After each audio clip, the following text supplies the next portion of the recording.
Hello and welcome to the preview show edition of the Blue Monday podcast, a 3 times weekly show looking into all things Ipswich Town. I'm your host, Richard Woodward, and I'm delighted to welcome back on World Book Day, the man of many books, Harry from Bath, the magnificent Harry from Bath. Harry, how's it going? Great. And how has today been for you?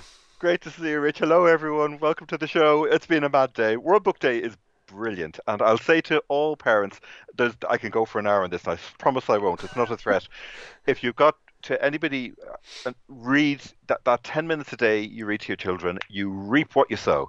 It's the best quality time. Looking back now, my son's growing up and it's all in the past, but looking back, the best quality time we had together was the two of us just snuggled up on the sofa with whatever picture book, Harry McLary or whatever it happened to be. It was we had great memories, but I see it with children who come into my bookshop. Those who are read to, they have the vocabulary, they have the confidence, and they can articulate their ideas because you've given them the equipment, and it is the best quality time you can have. It's great.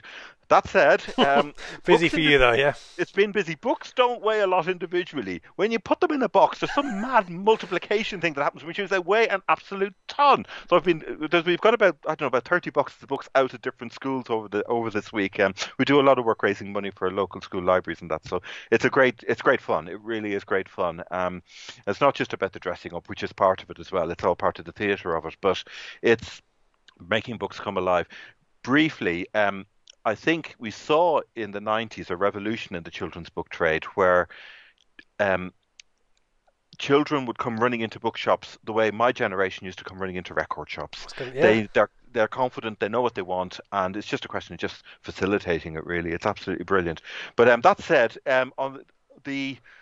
there was a thread which popped up and people started chipping in all their books. The football recommendations. Today. It's on at Blue Monday ITFC. That's our Twitter handle. It's brilliant. We'll see if we can get it retweeted out. There's a list on there. I mean, shall we have a quick scan through it while we're on topic, as it were? We'll get on to West Brom. Well, we'll talk about it later as well. Yeah, I think Chris Rann and Joe's list was a pretty solid core of what I'd recommend.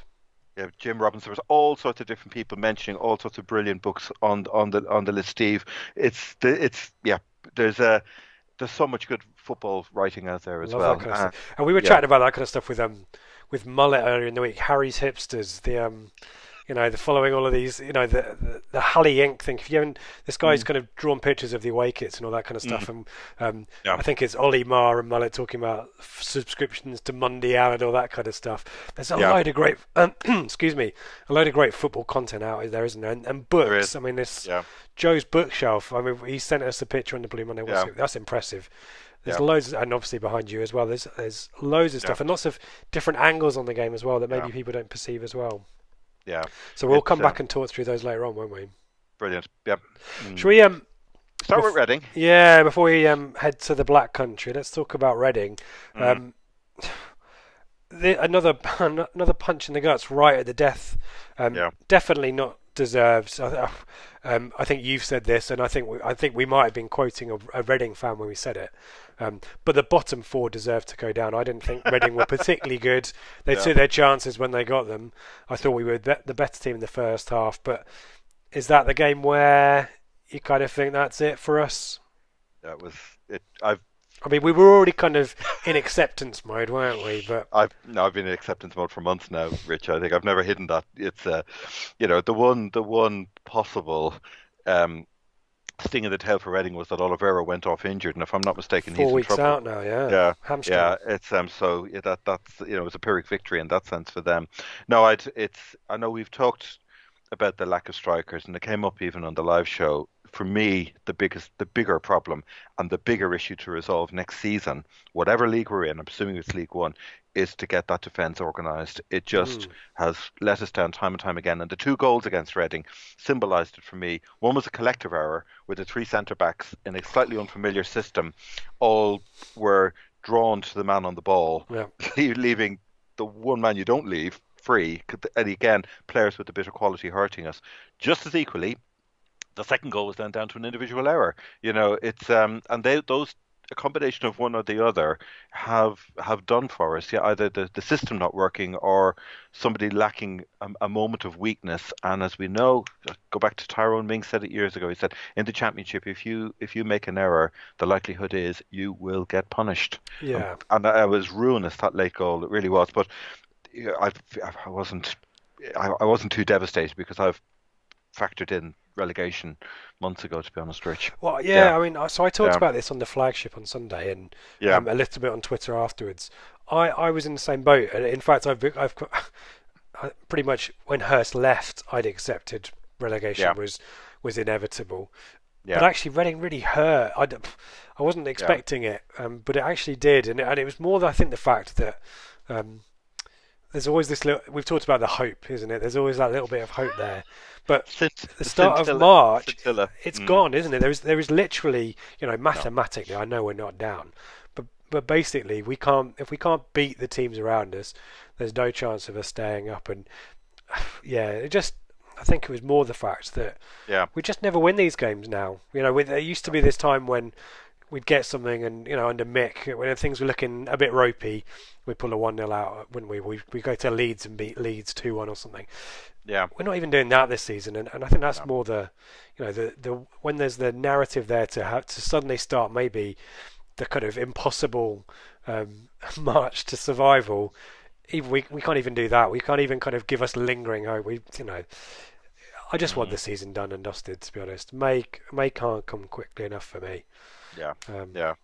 No, the Italians call it the salvezza. They think they're suddenly can we get the great salvation at the end of the season? And I think we're in miracle country now. oh, If we were to pull this off, it really would be miraculous. But it can happen. mm, It's not mathematically impossible. I think as well the club.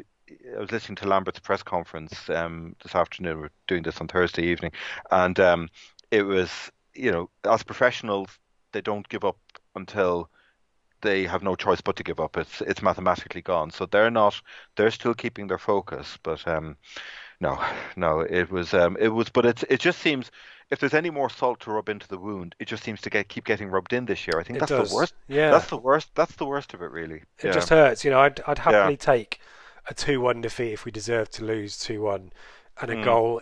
Score your goal in the 80th minute or the 75th minute, but blooming yeah, on 90 minutes. I mean, it's just yeah, every week now. Last 3 weeks has been late drama, and one of yeah, them has gone our way, and two of them haven't. yeah, It's just getting tedious. yeah, Tactically, I know that you've said before that um, maybe Lambert is cutting his cloth according to what he's got available to him, and the yeah. lack of strikers doesn't help. But the system in the first half was a bit of a mess. I know you weren't there, but It was do we it want to was talk about it, systems at all? it, it, it was wing backs and diamonds, wasn't it? It was everything in It together. was a bit weird, yeah. Yeah. And I think people were saying it was a 3-5-2 with Bishop up top. That didn't really work. I think we've got to go with a kind Mm, of one up top with maybe it's a three, which is what we moved into in the second half and looked more mm, comfortable. But it's going yeah. to be tough, isn't it, without fit strikers for the rest of the season? It will. No, yeah, no question. The one thing I think Lambert has got a philosophy. He knows how he wants to play. He generally tends to play with a big man up front with a back four. He's got a pretty coherent model to it, and there's a style of play. And just as equally as the way Mick really couldn't change his spots, even though we were urging him to, he had a certain way of playing which was direct and it was pragmatic. I think Lambert knows how he wants to play, but he's got to work with what he has inherited. Mm. And it did seem a bit odd. I was trying to work out whether he overthought it and was trying to combat Reading's threats down the side, but also then having extra insurance of having Collins having a back three by having his three good centre backs in. Almost who have we got, and let's see what we can make them into. But I do think, whereas Hurst seemed to lose direction and lost confidence as well. I think Lambert still has that inner confidence, and Yeah. once he's had his pre-season, because he's been banging on about this since he's got here. He hasn't had a pre-season in years.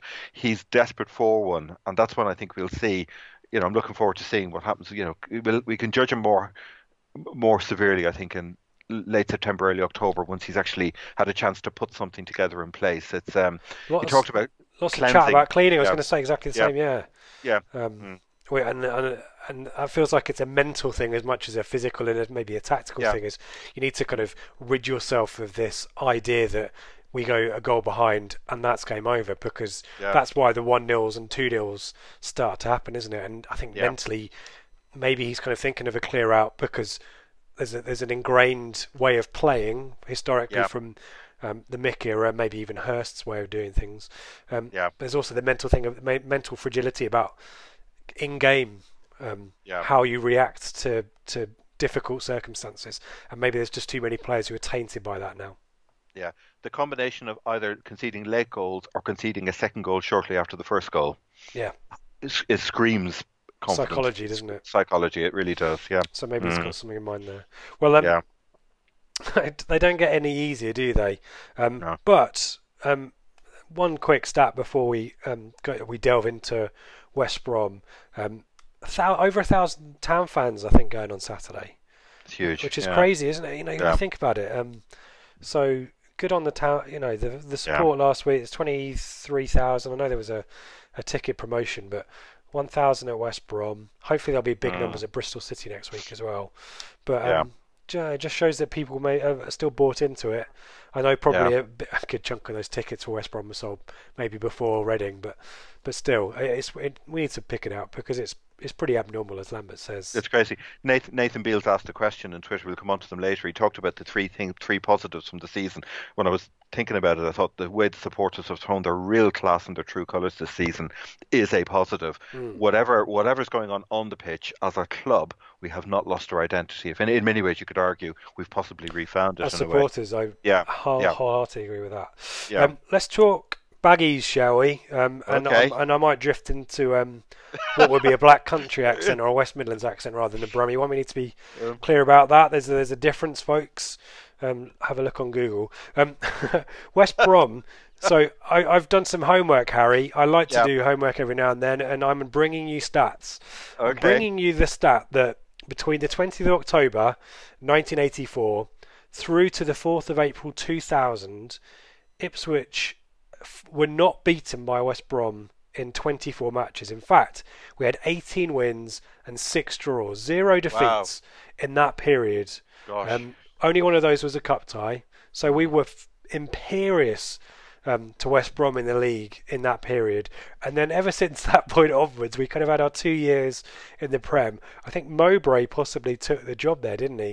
I think they spanked us 4-1. I remember Gardso scoring from a corner, I think. Yeah. But we certainly lost 5-1 at home, 5-2 at home, possibly. Since that 24 game unbeaten run, of which 18 of them was wins, it's 7 defeats, only 2 wins, one of which was in the League Cup. The League Cup game, when we made the semi-final, and 1 draw. God.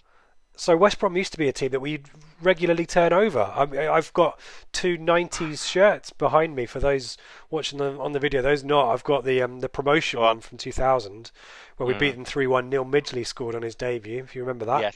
Yes, little I do. Looping header.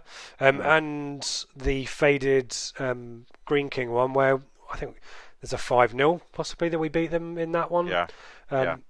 So it's weird to see how things switch around, and we used to have. We used to be pretty good against quite a few teams. We had really good hold over them. Not so much anymore. I remember. No, it's a. I hate to use. Let's not talk about the owner, but it is that thing of Burnley never won against us away. Bristol City, I know from years that they used to hate playing us, whereas now it's just another game for them. We seem to have lost that edge. But West Brom, the contrast is that's quite. I had no idea. They must have. Proper bogey team. Yeah. We were a proper bogey team. Home and away. Yeah.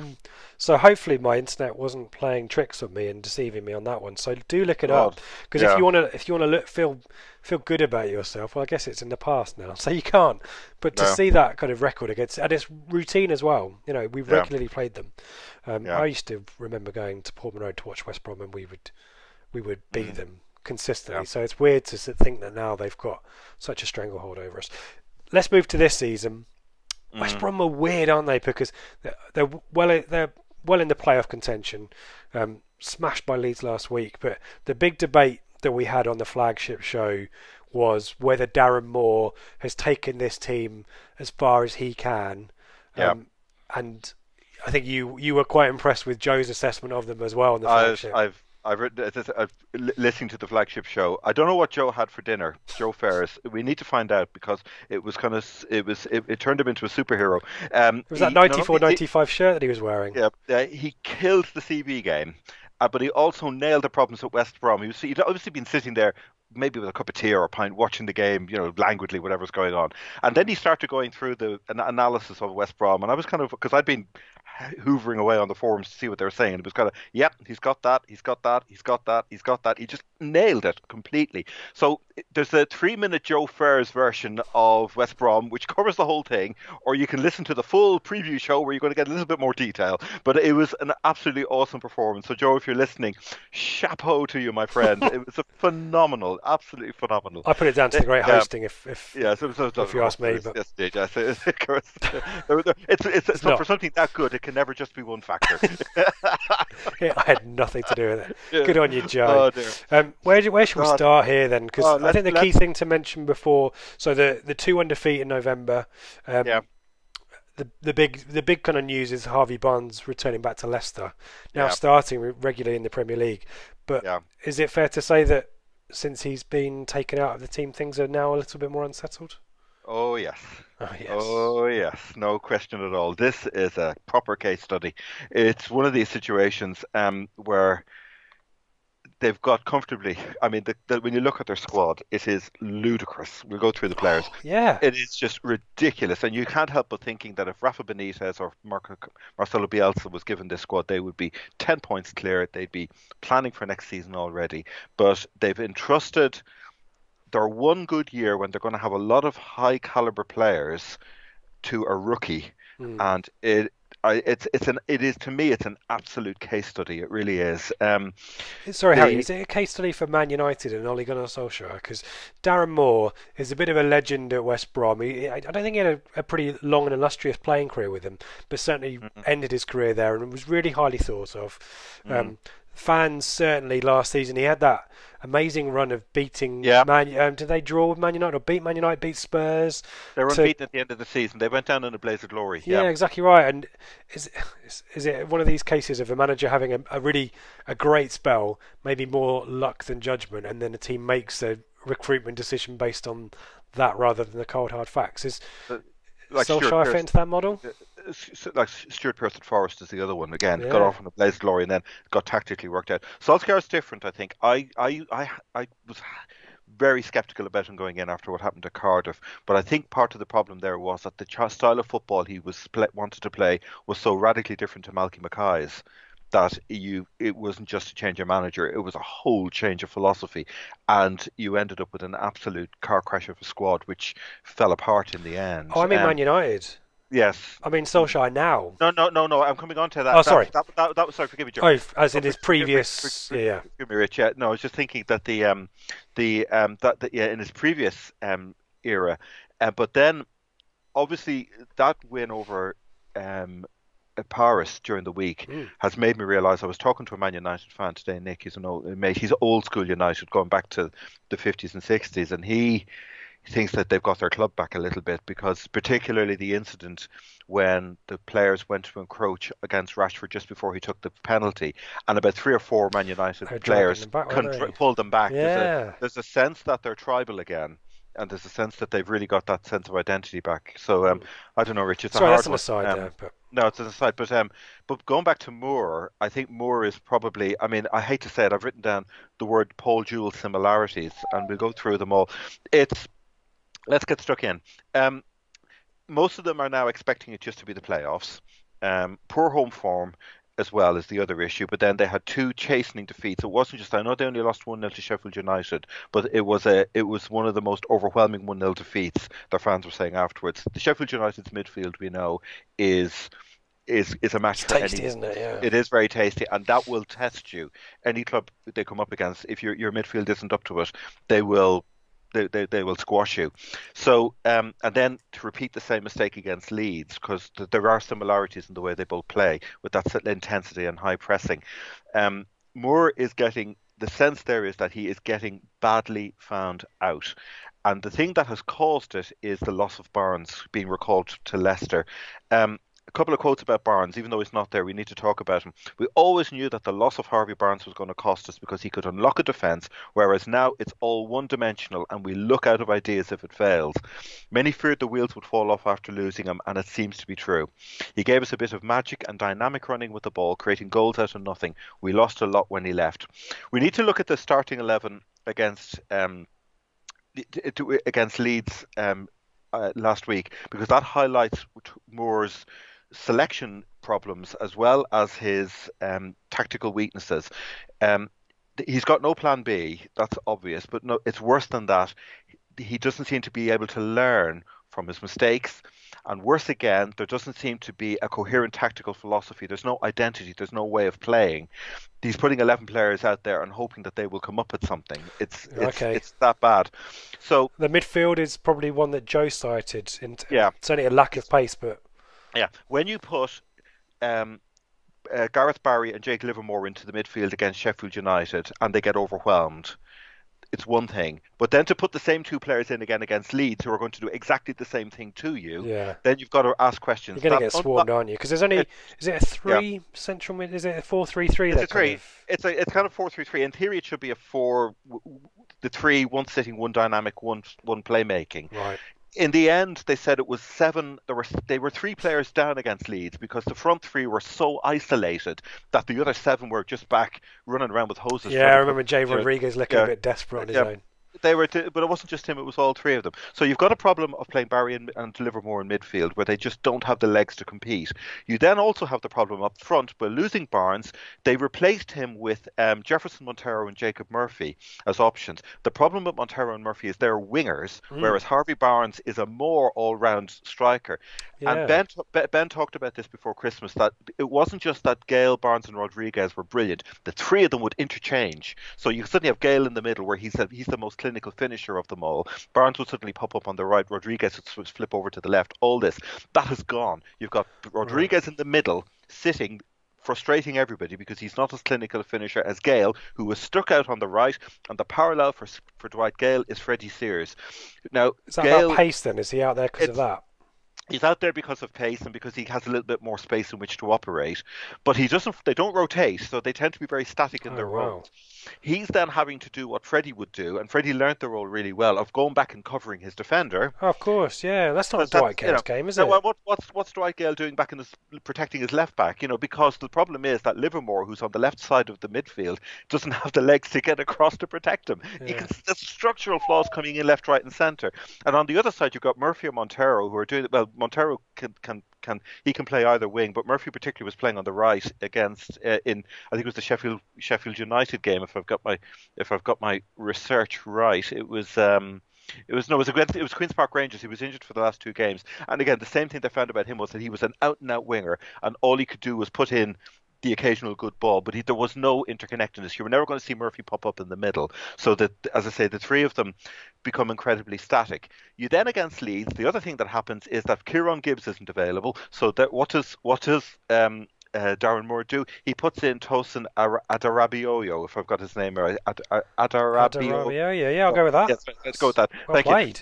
The centre back who made the mistake against us playing at right back. Oh, for the Jackson goal. Yeah, he lost concentration. So you have him at left back, with sitting in front of him Dwight Gale on the left hand side, and so Pablo Hernandez says, "Thank you very much indeed." Well, within seconds, they're one down. Raheem Harper as well as the other midfielder in there, who's a rookie as well. He's a rookie teenager, and for him, they feel he needs a rest. They brought in Stefan Johansson, who is struggling to get match fitness. But as we look at the players in more detail, the problem for Moore is that it's the tactical cluelessness.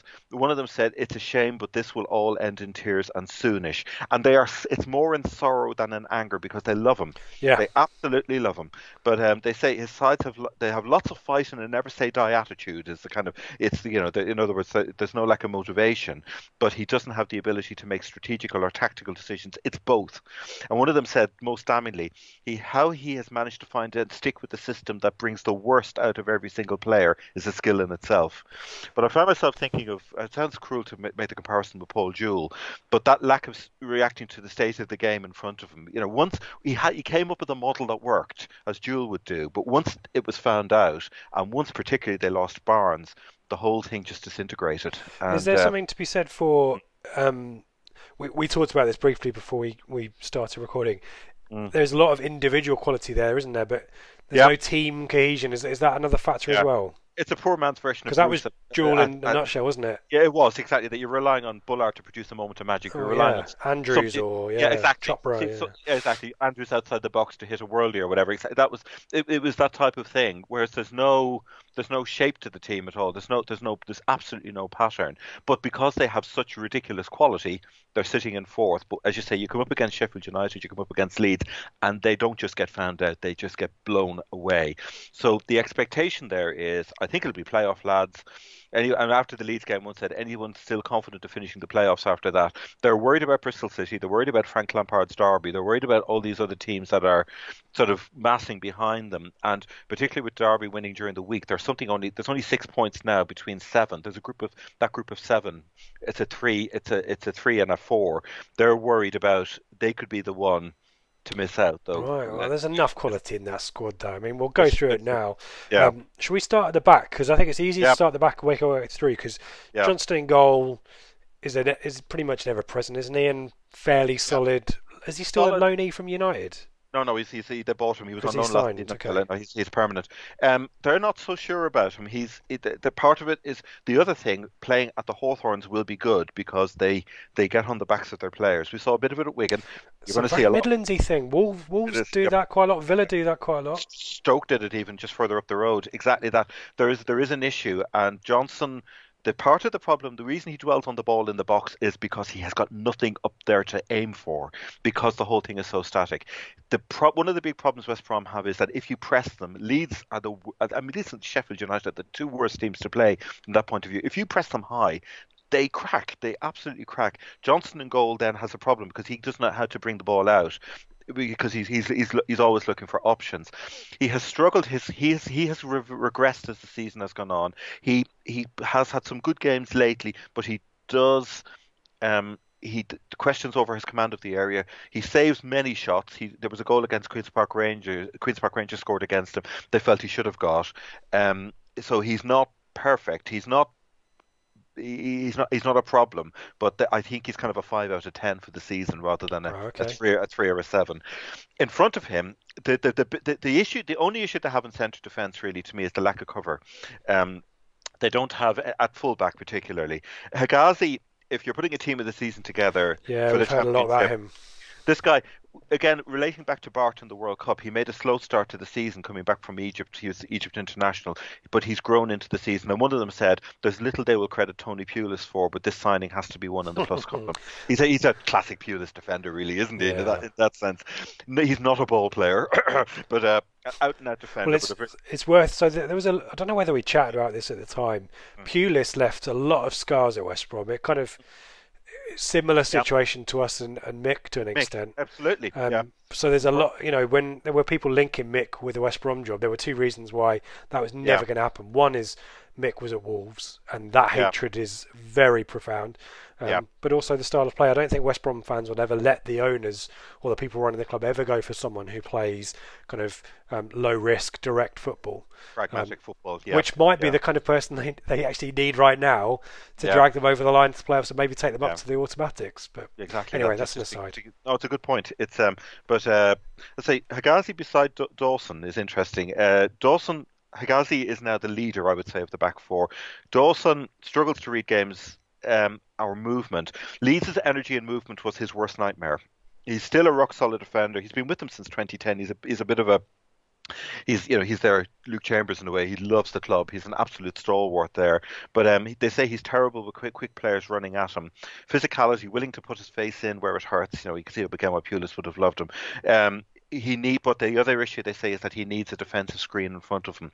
Now, when Barry and Livermore are there and they're playing a weaker team, and Barry and Livermore can protect the defence, he's fine. But he's the one to get at if you actually break through to get 1-on-1, and that was Yeah, exactly. He got found. He was badly found out in the last two games. Uh, full on the yes. Oh, one other. Well, let's talk about him now because Tosin Adarabioyo was Again, again, just briefly, they're putting him at left back. They feel he's being hung out to dry. A decent player, but the one you don't want directing him is Darren Moore. Now, if I'm not mistaken, Moore is a defender himself, yeah, I so think so. it's pretty damning on the manager. As a centre back, they like him. They think he could be in a three. He could be the ball player. Good in the air. He's good tackling, good in the air, comfortable on the ball. He reads the game well, and his positioning is excellent. But when you move him out to left back, he gets more isolated. He was done for lack of concentration against us. That was the thing that did for him. But it was they feel he's a centre half who's being hung out to dry, and certainly against Leeds, dropping him in there was a question of what was the phrase they said. It was something like before the game started, an hour beforehand when the team was announced, there was they said what on earth is that side? A flat back forward, Tosin Adarabioyo at left back. God help us was the phrase. Wow. That was an hour before the game. Very prescient, They saw it coming. The other fullback, or the other centre back worth mentioning, I should say, Kyle Bartley. I have to mention this. He has properly regressed, it would appear. In the main, Kyle Bartley points and mutters. Can somebody please tell me what Kyle Bartley keeps pointing at? Heads the balls 20 yards straight up into the air, relies on shirt pulling and wrestling to contain players as passes lead to opponents' goals. And the thing they don't like, particularly, he has a terrible attitude of blaming others for his failings. You can have two types of vocal defender. There's the one who's vocal and leads and organises everyone, but you've also got somebody who whines. The miserable moaning. Yeah, okay. I think I think that's the problem with him. It's not to do with him being on the left side of the defence. That was discussed because he was left-sided when he was with Pontus Jansson at Leeds. But for whatever reason, they call him Calamity Kyle. We won't see him on Saturday, but he's a player who sadly has regressed, which is interesting. They've only got two fullbacks. Kieran Gibbs, we know, a player of real quality and ability. I'd be stunned if he stays if West Brom get promoted. He's left back. He's the more attacking of the pair. Too good for the division. His touch and technique are miles better than average. I was trying to work out whether there was a parallel with Jamal Lewis at Norwich. I don't think there is, because the thing, Gibbs has an extra dimension on Lewis in that he can go wide or he can go central, which is a real problem for a right back because you're never quite sure if he's overlapping. He can overlap or he can pick the ball up from whoever's in front of him when they're attacking and go in field. He has the ability. He ends up in the penalty area quite a lot, Gibbs, but I guess Lewis does as well now. But yeah, he's a really dangerous player. At right back, they've also solved a problem there because they, as I say, we found, we got that late goal against them. Mason Holgate. Great signing this one, isn't it? Yeah, he played for Barnsley for a while. He's on loan from Everton, 22-year-old. They like him. He gives them real balance. Now, he's probably the slightly more defensive. They say he's an outlet up the wings, but I think of the two, he'd be slightly more defensive than Gibbs. I think Gibbs would be the one who'd really motor forward. There is an issue with him, a little bit of Sam Morsey here, a fiery side to him. Ooh, okay. They say Holgate is a good player, but perhaps a bit too passionate. But then again, that's what makes him the player he is. He has a bit of an attitude, but he tackles well and he has a nice touching pace, skill and pace. They like him. Technically, he's very good. He stepped up to the role very, very well. But there is something, he can be needled from what they're saying, so that's worth bearing in mind. We've started being a little bit shithousey, haven't we? So maybe we have indeed. So whoever we've got playing up front on the left can just see where it takes Alan us. Judge, maybe, yeah. So that's, as I say, but you can see the calibre when you've got Higazi and Gibbs in the defence. This is, as I say, this is what we're up against. The midfielders, we're splitting the two. Barry. Splitting the midfield into holding and creative because two slight differences between the two. Barry and Livermore are probably they would be the two frontline holding players. Just quickly, 17 bookings between the pair of those two. There you go. You'll be surprised to hear that Livermore has more. 9 to Barry's 8, but blimey, Gareth Barry, I mean, he's good on him for still playing, but he was slow at Everton. Yeah, I wonder whether he's going backwards. I've written down Jekyll and Hyde player depending on who they're playing. They say about him that, and it does have a knock-on effect with Raheem Harper sitting in front of them. As good as Barry is, he can't get back into position if we lose possession. This is against the quick teams. In open games against teams who move the ball quickly, he's horrific, they said. He runs the show against poor opponents where his decision-making is superb. In the higher tempo games, his passing is terrible because he just can't keep up with the pace of the game. But his positioning, his composure are really, really good when they're on top of it, but when they're not on top of it, it can unravel pretty quickly. And Livermore, I've written down, is like a poor man's Barry. He's, if anything, he's worse. He's not. He's 29. He's not that old. But again, no mobility. He takes 3 touches before moving the ball sideways or backwards. They said about him, he's such a Tony Pulis player. You could see Mick loving him. He was one of the players last season who didn't rock the boat. He was very loyal. You could trust him as a manager. He was exemplary, but he's a hard worker with limited technical ability and lacking the pace to recover, a solid workhorse. But when you have him and Barry in together, you're automatically unbalancing the midfield. The plan B is Sam Field, who's a youth product, who has played a fair bit, often off the bench. A decent player. He will protect the defence and keep it simple. He got into the team a fair bit last season, but a lot of them blamed, I think, was Pardew, who hung him out to dry. They said he is actually quite a good player. I seem to recall that. Sorry, yeah. Yeah, they think he's a good player. He's only 21, but they feel he wasn't properly managed last season. I think he was chucked into a really significant fixture. I think it might be in the Huddersfield game where they lost. Yeah, and I remember Pardew kind of sticking his hands up and saying, "Oh, it was my fault," but ... You know that. Yeah. But sorry, really. That was just No, it's interesting. They say there may be a confidence issue. In the Queen's Park Rangers game, they felt he was hiding behind the strikers. He didn't dictate the game the way they feel he can do. He's one of those players who could transform a defensive 3-man midfield into a more attacking one. But that will come in time. They're happy with him, but he's not. He's getting there. Let's just say. Yeah. So there's a load of names in there as well, though, Harry. So I've got the squad in front of me here. There's other midfielders that they may be injured. You might be able to help me out here. Matt Phillips. Yeah, James Morrison. Yeah, Houlihan is there. I was just talking about the defensive ones there, but there's a lot on the creative side. But in terms of a solid 3, and then you maybe think of a 4-3-3 with Wiggers and maybe stick Gale in the middle. But there just seems a lot of, and even Chris Brunt could possibly play central midfield. Yeah, are these players injured or out of favour, or is this more just not fancy? Brunt's been injured. He hasn't. He made a substitute appearance off the bench against. Who was it against? It was against Middlesbrough. That was about 8 games ago, but he hasn't been seen since. I think he's carrying a knock. I mean, Boaz Myhill as well. It's one of these clubs that they've got. It's an absurd. Tyrone Mears is still there. There's only one ball, as the great Giovanni Trapattoni saying. So you can have all these players, but there's only one ball for them to play with. So it's how you use them. In terms of, they also brought in Stefan Johansson on loan from Fulham. Now we saw what he did last year, but he seems to be in a catch-22 situation in that he doesn't seem to be able to get match fitness, and therefore they can't play him because he hasn't got match fitness. He hasn't got going, and it could be as well that having these other two. Darby and Joan sitting behind him, that does unbalance whoever's sitting in front of them, because their role is naturally different if the two holding players haven't got the legs to help out. They feel if they could get him going, he's like a pit bull who could give us all. And there's a feeling with a lot of them that Moore just has to stick with him and let him get the match fitness. He could well play against us tomorrow. This could be the game where you could bring him in, get him 90 minutes into his legs. Low risk fixture in that sense. And if it's not working after an hour, then maybe try something else. But they talk about him being off the pace. It's really odd because we saw what he did for Fulham last year, but there's something. It's just not happened for him. The other regular player in that front of midfield role is Raheem Harper, and he's they felt the Leeds game was a game too far for him. The most telling comment was the fact that one said that Harper's best games are when Gareth Barry is pulling the strings. When Barry struggles, Harper runs himself into the ground trying to cover for him. He's only 18. Okay, yeah. They feel he needs a rest. It's been, he's had Sheffield United, all these big games coming one after another, and Mick used to do it, was very good at that actually. Sometimes a younger player, they can be cooked, and they need just to get out, breathe some air, just get out of the intensity of it before coming back in again. They felt he was really out of his depth in the Leeds game, and tellingly took far too long to get started. But he's a lively midfielder, good creative outlet. He has strength and pace to beat a man. He's only a teenager. He's a real prospect for them. Wesley Houlihan. I think he's gone over now, and it's rather bizarre. Again, they extended his contract in January, which left them.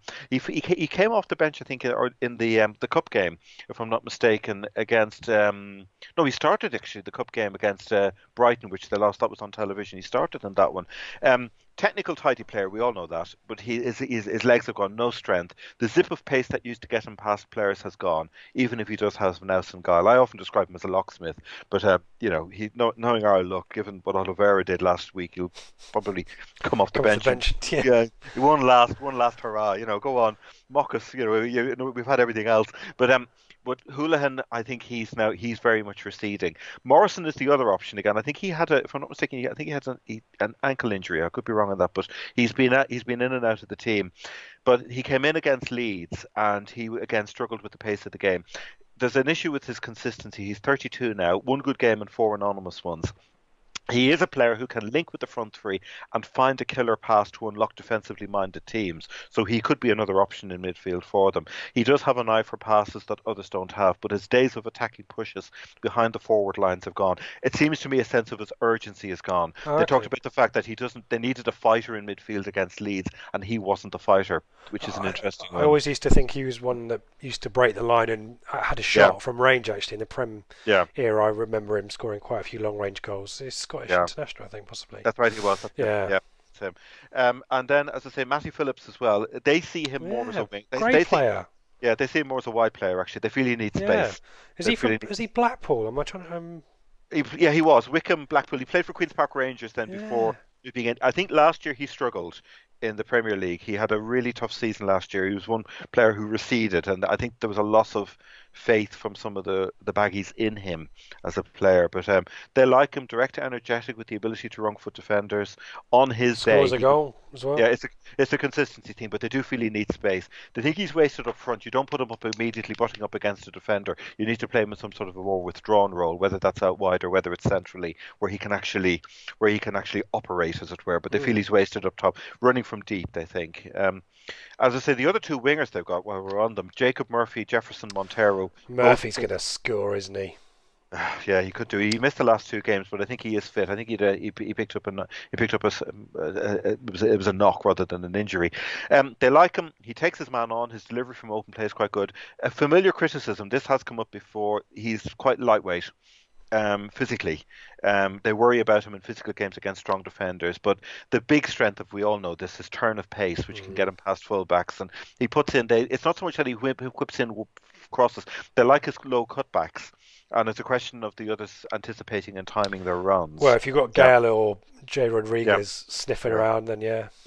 They don't want him to take any set pieces. That's the other thing. They just think a set piece. Yeah. Why would he be anywhere near a set piece? That's weird. Yeah. But no, he's apparently, well, certainly in some of the recent games he's getting hammered for them. And Jefferson Montero, I always feel this with Jefferson Montero. The name reminds me of a sort of West Coast American kind of Steely Dan type band. And okay. Is it Jefferson Airplane or something? Maybe that's where it's come from. It could be that. Now it's Jefferson Montero, and they're going to play some slick number. Anyway, Hero Week. Don't forget to tip your waitress. Yeah. If Ben's listening, that's as musical as we're going to get, mate. So don't expect any more than that. But they really think Montero is. I mean, he's on loan from Swansea, Ecuador international, ex Villarreal originally. They see him as a bench option. Nothing more. He's the best impact sub you'll get at this level. This guy needs to come on after 70 minutes in virtually every game. He looks lively when he comes on. He has pace. Here we go again. He doesn't make great decisions and lacks quality. The great winger truism that we always get. Blows hot and cold. But they flatters to deceive. He doesn't always pick the right. He misses moments when the right pass comes along. So he's an option. There's also a guy, Kyle Edwards. I don't think we're going to see him. He's a 21-year-old. He's quite direct, but sometimes he runs the risk of getting caught in possession. Because sometimes he dwells on the ball when he gets into a good position. He can get mugged, and then if you're playing a team like Birmingham who play on the counter, that would be a real problem. Is he a youth prospect? Did you say? He's a youth. He played on loan at Exeter for a bit, but he's a youth product. He's very much Plan B. My sense is that it would be Murphy playing up with the two we'll talk about, Gale and Rodriguez. But before we come to them, quickly passing on to Hal Robson-Kanu. Oh, he's still around. They see the names. It's absurd. Most of all of these, you could say take whatever 11 you want, West Brom, and whoever left over, most of them would probably walk into the Ipswich team. The names that they've got, the experience, it's how he can't get them organised.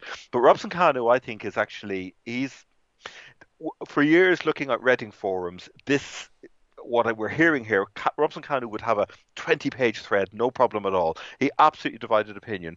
And the killer comment, let's hope that Robson Kanu has his 1 in 10 performance, but I think that happened 3 or 4 games back. We all remember the great goal he scored against Belgium in the Euros, and that got him an end of window transfer, but they think he was a classic end of window transfer, that he was a kind of, oh, let's have him anyway because there's no one else, and he's quite his status was quite high, wasn't he? Because it was, he was, I think Reading were definitely championship at that point, so it was a step up for him, but I don't think I think there was a queue of clubs, but he's got 4 goals this season, so they talk about him. He puts he does have, he has to have some attributes.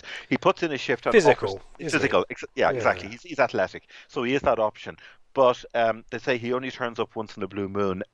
They said there was he has no attributes other than a fat backside which hits the deck many more times than he miscontrols the ball, and that takes some doing. Well, there you go. And the other one I loved was, I'm happy. They were talking about, one of them said, my heart sinks when he comes on after 85 minutes played. And another guy came on and said, no, I'm happy when he lumbers on with 85 minutes played, as it means I won't have to watch him lumbering around the pitch for an hour and a half. At least we... Everything's relative. Oh dear! So I just could imagine those sayings in the Black Country accent as well. The accent, exactly. The fatalism is there, which then takes us on to the front two, which is Jay Rodriguez and Dwight Gale. I mean, you can't go wrong with it. So how many goals is it between them? 32 goals between them. Yeah. But you can't go. This is Jay Rodriguez these goal stats are pretty. He's never been super prolific, but his all-round play, he's a really smart footballer, isn't he? Gale, you know exactly what you'll get with Gale. He's the fox in the box, kind of he's a finisher. Is it a 4-4-2 they should be playing, Harry? Well, that's what they think. Is it too dumb to just play 4-4-2? No, I don't think it is. I think they could play 4-4-2 with the quality they've got. They could, or they yes. It screams that, to be honest, as a pairing up front with Rodriguez and Gale operating around him, but no, Moore sticks with this mess. You could easily take Livermore out and stick a winger on, and it wouldn't affect the balance against a team like ourselves, who we're still finding our feet.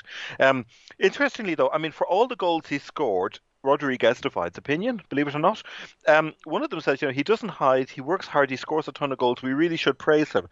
And this is an interesting insight. One of them said that he reacts to play. He's a striker who reacts to play rather than anticipating it, which therefore can give off the impression that he's not lazy, but he's behind. He's slow in his thinking. So he's not somebody who'll necessarily instigate, but he's somebody who's a pragmatist he can read a situation well. And then the goal that he scored at Portman Road is testament to that. That was instinct. Well, I thought that was instinctive, but maybe it was reading it. I don't know. Yeah, but the problem is if you're doing that, then the counter to that is that maybe your wider attacking play may not be as strong, and they criticise that he doesn't, in terms of the build-up play, etc. He's before you get into the box, before you get to that moment when you can finish, they feel that he's very frustrating, that he doesn't necessarily contribute enough. So it's a subtle argument, but he does get hammered by them. They talk about the fact that he's no fear of him picking up an injury because he hides from physical challenges.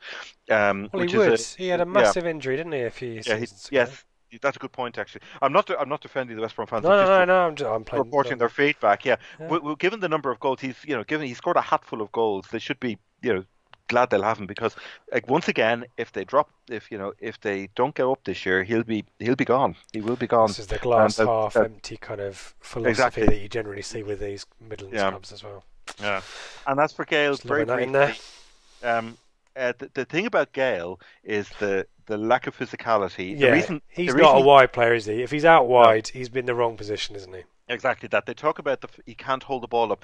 They feel that that's the only reason he's not made it in the top flight. He's that classic in between. Too good for us, not good enough for the Premier League. He has pace out wide, but the problem again with him being out wide, we saw it in the early times with Freddie, and it has good and bad sides. His first instinct was to get in the box. He won't hug the touchline. He just doesn't. He will always drift inside. But he buzzes around making nuisance of himself. He's very good at pressing teams up. He's a hard worker at the other end. But his pace and finishing are spot on Yep. for the championship, which we know. So as I say, If he's in the middle, we'll be in trouble, I think. yeah, but sticking him out in the wing, thank you very much. As I say, Yeah. James Bree would quite happily do a nice, be able to do a job on him. It's a fascinating situation. This is when you look at that squad, it is absurd the number of household names they have, and the fact that that Moore can't organise them into something that's greater than the sum of the parts. It's pretty depressing, actually, isn't it it? is. It really is. Yeah. And you look at the lack of quality that we have in depth in our Yeah. squad, and you think, even Lambert could play a better tune out of that squad, I think, than Anyone. Darrell. Yeah. And maybe again we talked about it with Stoke and Nathan Jones versus Paul Lambert. Maybe Lambert will, have a few tricks up his sleeve on Saturday. Yeah. You never know. You could have seen, mixed team last year going up there with Waghorn and the squad that we had. Yeah. And they would have just so done a number on this. That would have been a 1-0, yeah. It would have been a 1-0 or a 2-1. Goal from a corner or something. Yeah, 85 minutes. We know it. You can see. Alas, we always say this as the caveat. We say to everybody, we highlight the errors and weaknesses, but whether we're equipped to deal with these is another issue. But at least we can highlight them. We can bring 50% to the party. The rest of it is up to it. Yeah. Brilliant stuff, Harry. I really enjoyed that one. That was good. Fun. Should we do? So we did a combined 11. I think you and Ben did the combined 11 back in November. Yeah. We'll probably end on a comment on Bristol City as well, because that's the midweek game.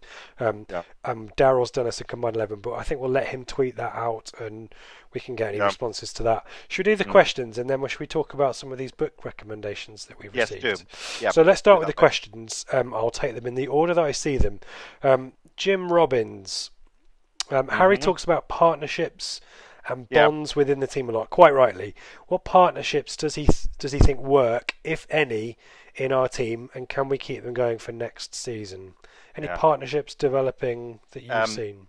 Brilliant question. I've thought about this one. There's better players form quicker bonds. That's an absolute. That's obvious. But it has to be said. And in that context, if we hold on to Alan Judge, he has a natural ability to make those create connections because he's the most creatively talented. He will lock in. That's why he's in many ways Lambert's given him quite a free role from what I've seen, because he's able to read other players' games with tremendous intelligence. So if Will Keane was to stay, for example, Judge and Keane as a partnership. At Wigan, that was a really key partnership, wasn't it? That do in League One would just kill teams. It would just be awful. For the teams we were up against, they could really, that could be very destructive. That said, assuming we keep Judge, Nolan, Edwards network, possibly playing off Keane, Jackson or Harrison, could also be very destructive. That would work quite nicely.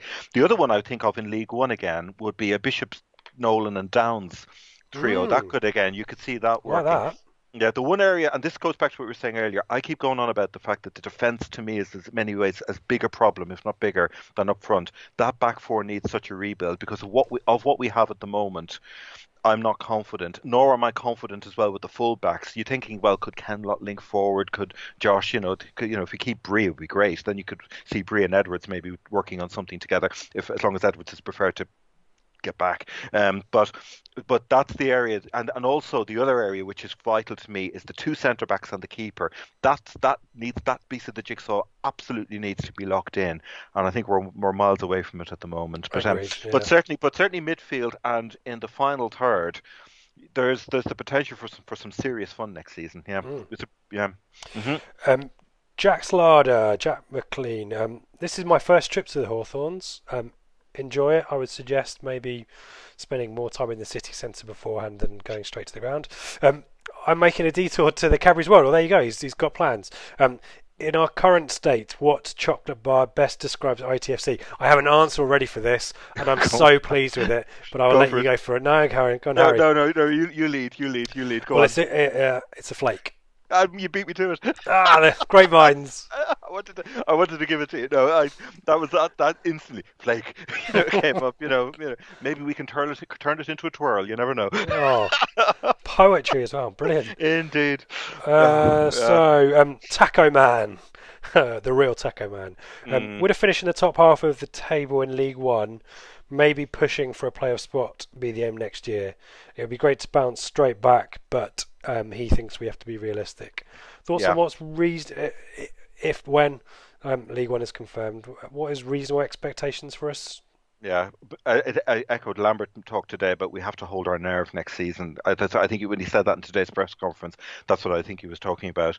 Don't underestimate the scale of the rebuild. I really say that to everybody. Well, the defence, as you say, I think that is absolutely critical. Yeah, and I mean, there's teams that there are some teams you would hope that you would be able to dominate and beat, but you've got teams like Peterborough and Charlton floating around in there, and they're the ones that worry me as much as anything. They're sort of, they're streetwise operators, those clubs, and they're the ones that you've got to, hopefully, we can get ourselves settled into the top 10 September, October, just sort of 7, 6, 7, 8, 9, 10, somewhere around there, and then let's grow into the campaign. That's how I'd say it. But don't underestimate the scale of the work, and we need to be patient. Don't think we're going to go in and kill this league, because we're not.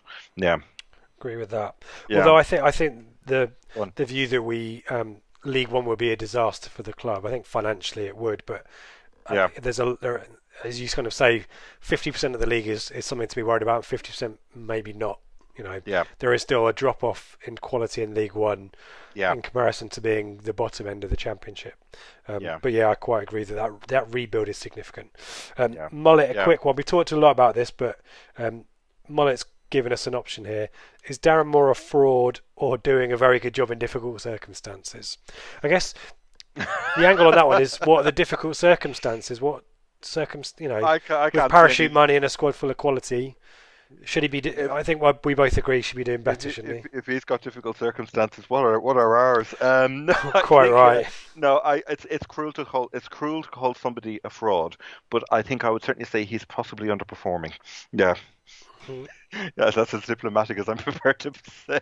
I think. Agreed. Yeah, I don't think he's a manager. I think he's a coach. I just don't think he's a manager. Yeah. So here we go. The questions are outweighed by book recommendations this week. So Simo, would Lambert's preferred system 4-2-3-1 work in League One, or can you see him switching to 4-4-2, either with wide wingers or diamond midfield? He thinks two strikers is a must. Does he start getting those tactics in now? Any thoughts of systems, or is it too early to be thinking about League One systems, Harry? No, we talked about this earlier. Just as Mick wouldn't change his way of playing, Lambert will deploy his one up front. He knows that system so well. I think when he brought Will Keane in, that's the signifier. He's looking for a Grant Holt type. He wants somebody strong to lead the line, who will break up defences and who will allow then the other players to push forward, get us 10 yards up the field, and then we can start hurting opponents. I can't see that changing. He's had to adapt this season, given the mess he's inherited. And he always talks about people over formations. If you remember, before the Wigan game, he talked about the personnel he had rather than just having a system, as it were. He's not inflexible. I think Mick was probably less flexible actually than Lambert is, because Mick simply wouldn't change his way of playing unless he absolutely had to. But I could see Lambert using 4-4-2 as a plan B, no question. And against, if you feel we need an extra goal, if we feel we're dominating a game, let's get an extra striker on to help the goal difference, kind of thing. But I can't see him changing. That's my sense of Lambert anyway. That I know he's more of a motivator than a tactician, but he's always had that one line leader, and then everything then working off that, then getting up the field. So it's fascinating. Yeah. And if you've got the quality out wide, I think that one up front doesn't become isolated. Which God no. So, that's a good shout there. Arthur People, this came up on the flagship as well. I'm interested to get your thoughts on this as well. The Nolan question. Yeah, how big a player could Nolan be next season? Not sure we've seen him in his best role. He's mainly played further forward for Shrewsbury. Could Nolan thrive as a number 10?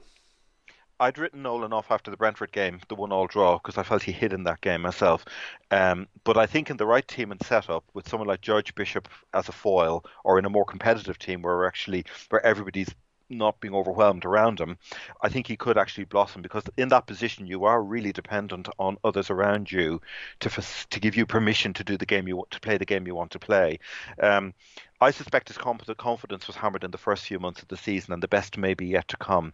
The evidence, a bit like Leon Edwards, will be around his consistency and not just flashes. Yeah. That's what will tell us. We know what he's capable of, but that's going to be the question for Nolan, I think. But I haven't written him off by any means. And it'll be fascinating now to see, with a good manager in a system that's working and in a properly competitive team, he might, a little bit. It's like putting water on a plant and watching it come to life. Well, let's see what the flower looks like. I think he needs to take a little bit more responsibility for Yeah. moving the play forward. Yes. I think maybe there was Yeah. his expectation was that was someone else's job, but if you got Yeah. Skoos and Chalobah alongside you, you are the one to push forward. And I think, first half of the Exactly. season, he Yeah. just didn't do that, did he? Yeah. Just quickly, as a contrast to the question we asked before about League One, Chrissy Day, are people underestimating the difficulty of League One? Sunderland lost twice all season and aren't even in the top two. Approximately half the league have been in the Championship, have been Championship club in recent times. Any thoughts on maybe am I underestimating League One? This goes back to Tacoman's question. No, I think I'm not underestimating League One at all. It's in its own way. It's as streetwise as the Championship. That's the best way to put it. On a lower level, and in theory, we should have more than enough because we're going in as a relative heavyweight, so we should have more than enough to compete. But I wouldn't underestimate that league at all. I really wouldn't. Yeah. And Timothy Ann's kind of a complementary question to that is what do you make of the overall quality of the Championship? He's not seen anyone he's been impressed apart from maybe Sheffield United, Portman Road. Going down seems worse to me because we are losing to mediocre and poor teams. But is Norwich the only team that have got any kind of consistency at the top end of the table? I mean, Leeds had a pretty poor run. Derby have dropped away as well. Is it a low quality Championship? It's a paradox, that really, isn't it? Because in many ways, the Championship is way more competitive than it was 10 years ago and the amount of money that's invested in it. But just as equally, so many people complain about the quality of the games that are on offer, and it could be just the nature of the football that's evolved within the Championship. So often it's mistakes getting punished that win games rather than moments of weakness, rather than necessarily the out-and-out creativity you see in other divisions for the size of it, given it's one of the biggest in Europe. It's a funny question. What would I say? It's Are there any teams that you can single out as having been impressive from what you've seen? No, it's flashes, really, isn't it? I mean, Norwich, they are very impressive, but they win all their games 3-2. That raises questions, and it certainly raises questions. Could they do a Fulham if they got promoted, for example? Sheffield United are probably the most complete team, but I do think of the ones who are down, who are vying for promotion. I think if Leeds go up with Bielsa, they would be the ones most equipped in the way Wolves were to stay up there, partly because of Bielsa and the upgrades that they'd get. Bielsa plus money is a problem in the Premier League for the teams. Yeah. That's what I would say. Yeah, it's an interesting question, but I think a lot of the teams at the higher end of the table flatter to deceive. Agreed. Yep. Yeah. One more question, we'll end on this one. Nathan Beals, overlooking the negatives, there are plenty of those. What three ITFC positives can you guys think of this season? He suggested blue action, the better club fan engagement, and signs of more positive football. Admittedly, not much to talk about, but any positives from your perspective, Harry? I echo what he said. I've written down the darkest hours just before the dawn. Actually, when I saw Nathan's question, that was the phrase that came into my head.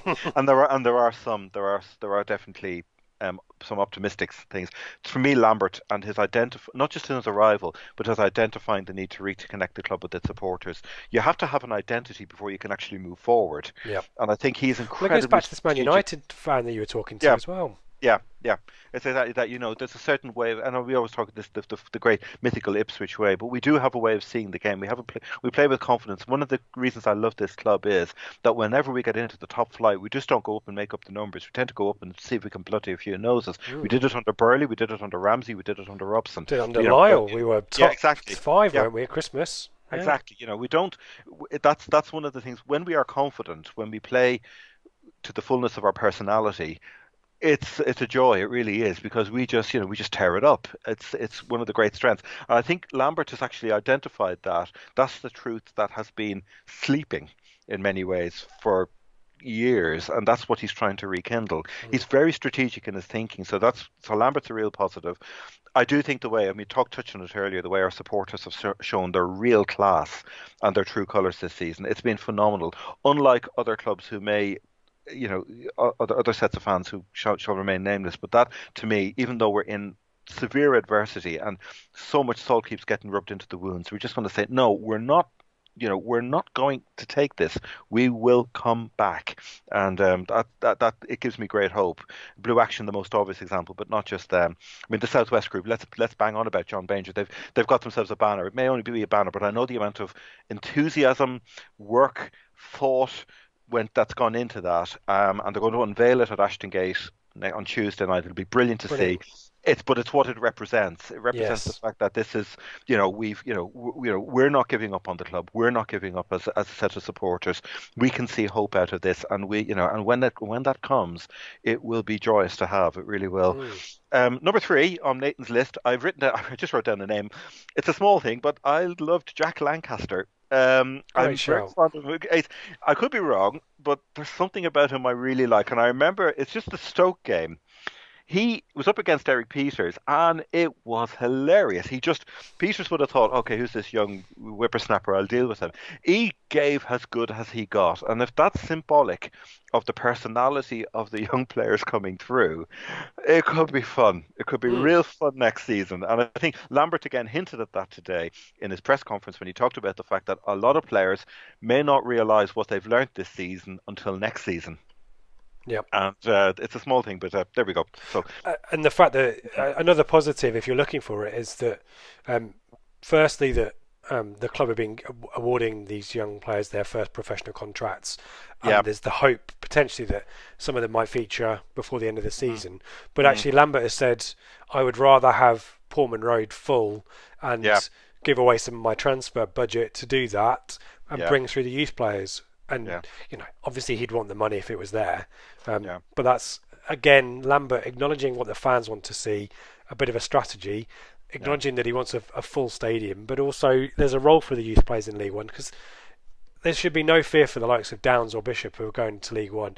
Nor should there be really in us playing the likes of Corey and Darver perhaps, or Jack Lancaster every week. Yeah, it's getting the balance, because you do need. That's why going back to Luke Chambers, I think Marcus can't sit on the fence with Luke Chambers. He needs to make a confident decision, preferably to keep him. Let's put a marker down and say, right, positive decision. We need a blend of experience. We need a few gnarled veterans who know the game, who can help bring these players along. It's getting that balance right. But you're absolutely right. There's no reason why these players can't come in and blossom. It doesn't work everywhere, but Huddersfield, one of the key things they did when they regrouped in the Championship a few years ago was they hammered down the ticket prices and packed out the ground. And it wasn't the only thing, but it was probably worth X number of points a season to them, and those points could have been the thing that actually got them promoted in the end. So it's a viable strategy. It really is. Yeah.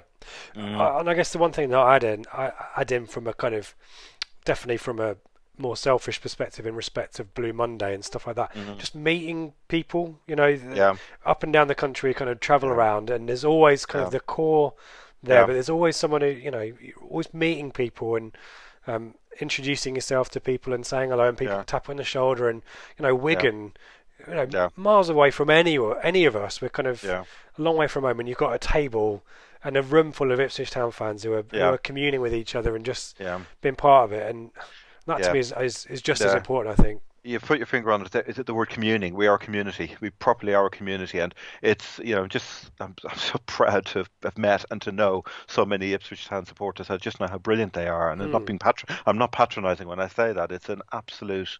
It really is a privilege to be part of that group and to support this team, and as I say, and that's with very little in terms of on the pitch relative to other teams to go on. Just think of what it can be like, when we, if we can get some rocket fuel into the machine. Yeah, you're absolutely right. Yeah, let's do a couple of minutes of these World Book Day football book recommendations. Have you got one quickly that you want to start with, Harry? Because I've got one that I wanted to put in front. I'm happy to run through the list, because I've got so many favourites. I mean, my all-time Ipswich book, I adore it, and at some point we'll talk about it, is the Mel Henderson's book, Mr. John. It's the nearest thing John Cobbold ever did to an autobiography. You all know it. It is. I will not give my copy up for love or money. I adore that book, and I often, if I'm ever down in the dumps, I will pick it up, because Mr. John, for all of the kind of gentle absurdity in many ways, the humour and the kind of the flippancy that it's easy to mischaracterize him as, actually as an owner was spot on. He knew when judgment was needed, the way he backed Bobby when the fans were against him. the understanding of that relationship between the manager and the owner, how vital that is. When you strip all of the kind of the ephemera away, he was an absolutely brilliant owner. Different era, I know, but yeah, that would be my that's probably of all of my books, that's the one I love deeply. Yeah. Good Mm, stuff. So mm. what I'll do is So yeah, I'll try and list these out tomorrow if I can. I'll do a thread or something and yeah, make sure everyone can find these. The one that it was I'd a recommend that I've been brilliant list. slowly reading over quite a while actually because it's quite a tough read is A Life Too Short. It's about Robert Enke, the German goalkeeper, Yes, who yeah, sadly took his own life. yeah, And the book is about his kind of rapid rise um, in the game. And yeah, I think he was at Barcelona, potentially yeah, going to Man United as well. But just how depression took hold of him and yeah, just made what to the layperson who's looking at it from outside, thinking you must be the luckiest guy in the world, footballer and plenty of money and you traveling the yeah, world, but how life and depression doesn't discriminate on individuals. And yeah, really sad story, but a really fascinating book. So A yeah, Life Too Short would be yeah. the book that I'd recommend on football, and I think Mm. a few people have mentioned that as well. Let's read some of these out. I'm going to try and find Joe and Chris's. Blimey, he's done me a photo, Chris. So let me Mm. read them out. Um, Ipswich Town: The Inside Story. The Phil Hand book of the promotion era was a decent one. Yeah, The Numbers Game. There's yeah. quite a lot of books There are about. a lot of books on football as an industry. That's quite Yeah, an Soccernomics is another one that I know, yeah, and I think yeah, Ravi has mentioned. yeah. They're both very good, actually. Yeah. Why England Lose. Um, there's more than a book's worth of information on that, isn't there? Power, Corruption, and Pies. All played out. Um, All played out came up. I think Dave even he liked the tweet that was, or no, it was all the glory game was the Hunter Davis one. Hunter Davis, yeah.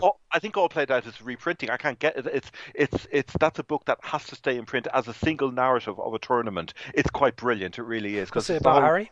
It's Italian 90. Is it? All Oh, played okay. out. Yeah, yeah. If my dim and distant memory serves me right, I read it years ago. Hunter Davis's Glory Game was the other one that Dave gave a thumbs up, and that's another classic. That's an absolutely seminal book.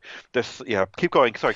So he's got three Bobby Robson autobiographies. One of my prized possessions. And my mum, what an absolute Mm, hero she was. I was living in London at the time. She's got I think is it Farewell but Not Goodbye. yeah. The last one. She has it signed Wow. with me, to Richard from one of my most prized possessions. That Bobby Robson book. The Kevin Beattie story, the Rob Finch book that's been coming out recently since the Beat sadly passed away. Fever Pitch is in there, the Nick Hornby classic. That's a That's that. staple, isn't Just it? yeah. Just putting my bookseller's hat on. That in the 90s was a seminal book in terms of it almost represented a how could I describe it? A group of people suddenly coming to the surface, people who loved the game, who weren't possibly part of the kind of who knew about the yob culture, as it were, of the 70s and 80s, the kind of tribal side of football, but for whom football actually was, it metered their lives. That thing of seeing your life back through World Cups, kind of, that sort of echo. And also the time when Saturday comes, the fanzine Yeah. world. It When the really Premier League represented era kind of kicked off as well, wasn't it? yeah, yeah, it's interesting. But that book, it was don't underestimate the influence it had. It was quite powerful. It really was.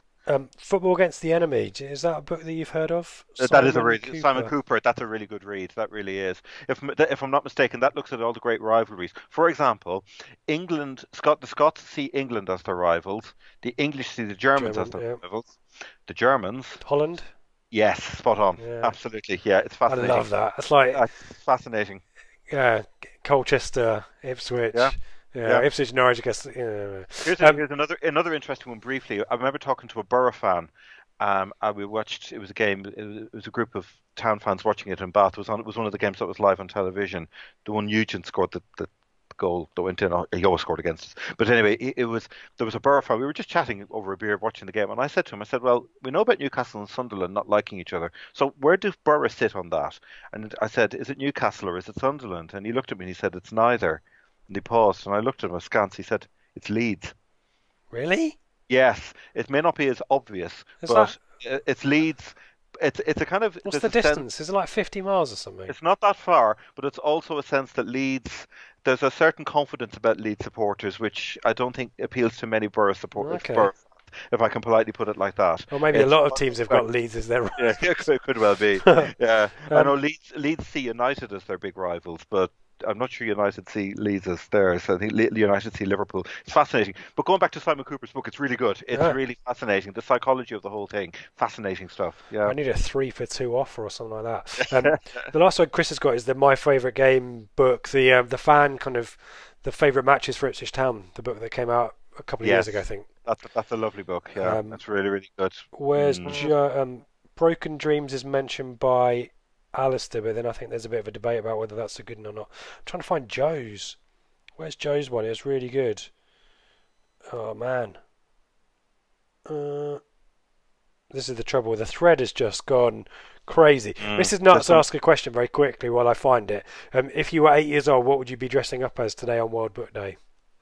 I saw this question. Yes, I'd probably dress up as one of the Twits from Mr. Twit from Roald Dahl to Twits because it wouldn't take a great deal of effort.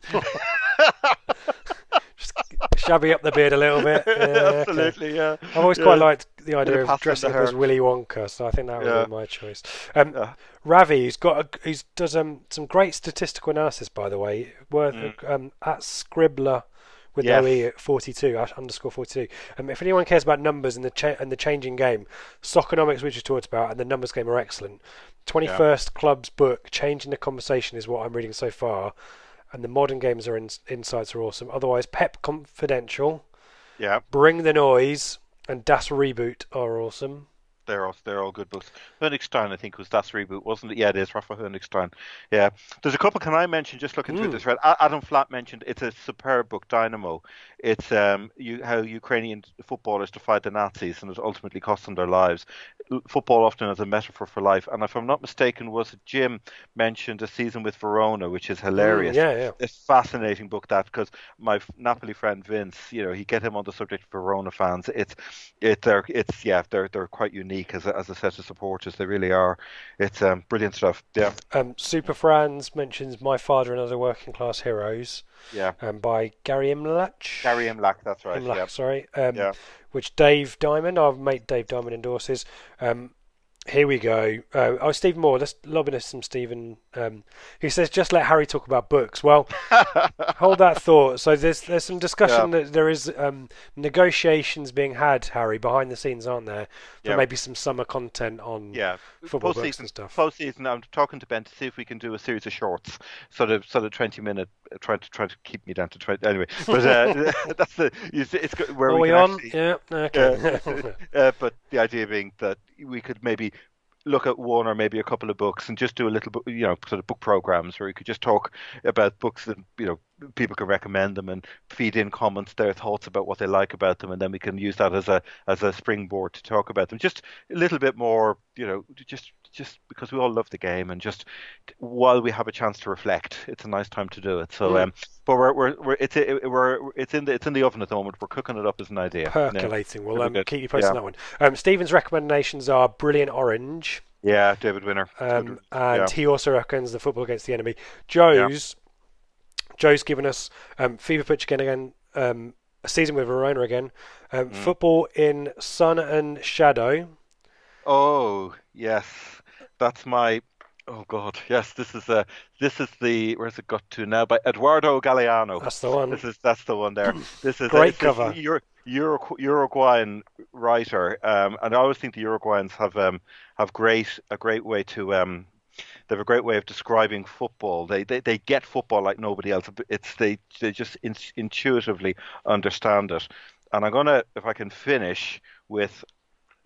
Poor Mullet's had this. There's a goal which is described. Where's it gone now? Forgive for everybody listening. Right, this is the goal that won the 1974 World Cup. Gerd Müller. Okay, it's a little chapter. It's only a couple of paragraphs long. It's one of the best descriptions of a goal I've ever come across. The coach of club TSV in Munich told him, "You won't go far in soccer. Better try something else."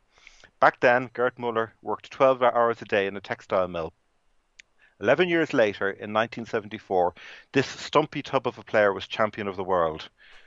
No one scored more goals than he in the history of either the German league or the national team. Now we move on to the goal.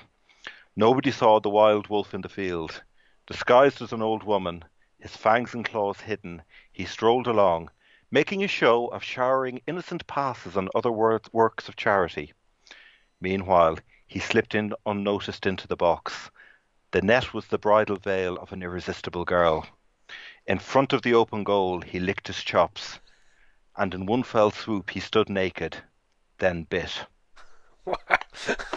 I love the description of the net. I love that. Exactly. That's fantastic. You're kind of moving into the whole world of literature. Football and Sun and Shadow. He died a few years ago, Galeano, and I don't know if he was heralded in this country. It's a series of little short chapters on different episodes. It just narrates the history of football, probably from right the way back up to the mid-90s. I think 94 World Cup is pretty much where he gets to turn of the century. But it's a favourite. That description of Muller's goal, it's yet to be bettered. It's weird how, if you wanted to experience football, you say go and watch a game. Go and rock up and sit in the terraces and watch a game. There's something to be said about the imagery that you can cast in your mind with a book. Like football imagery in writing is really powerful, isn't it? Just a couple more to finish off, and because I'd quite like to leave on that quote. But Joe, we've got so many on here, so thank you everyone for those.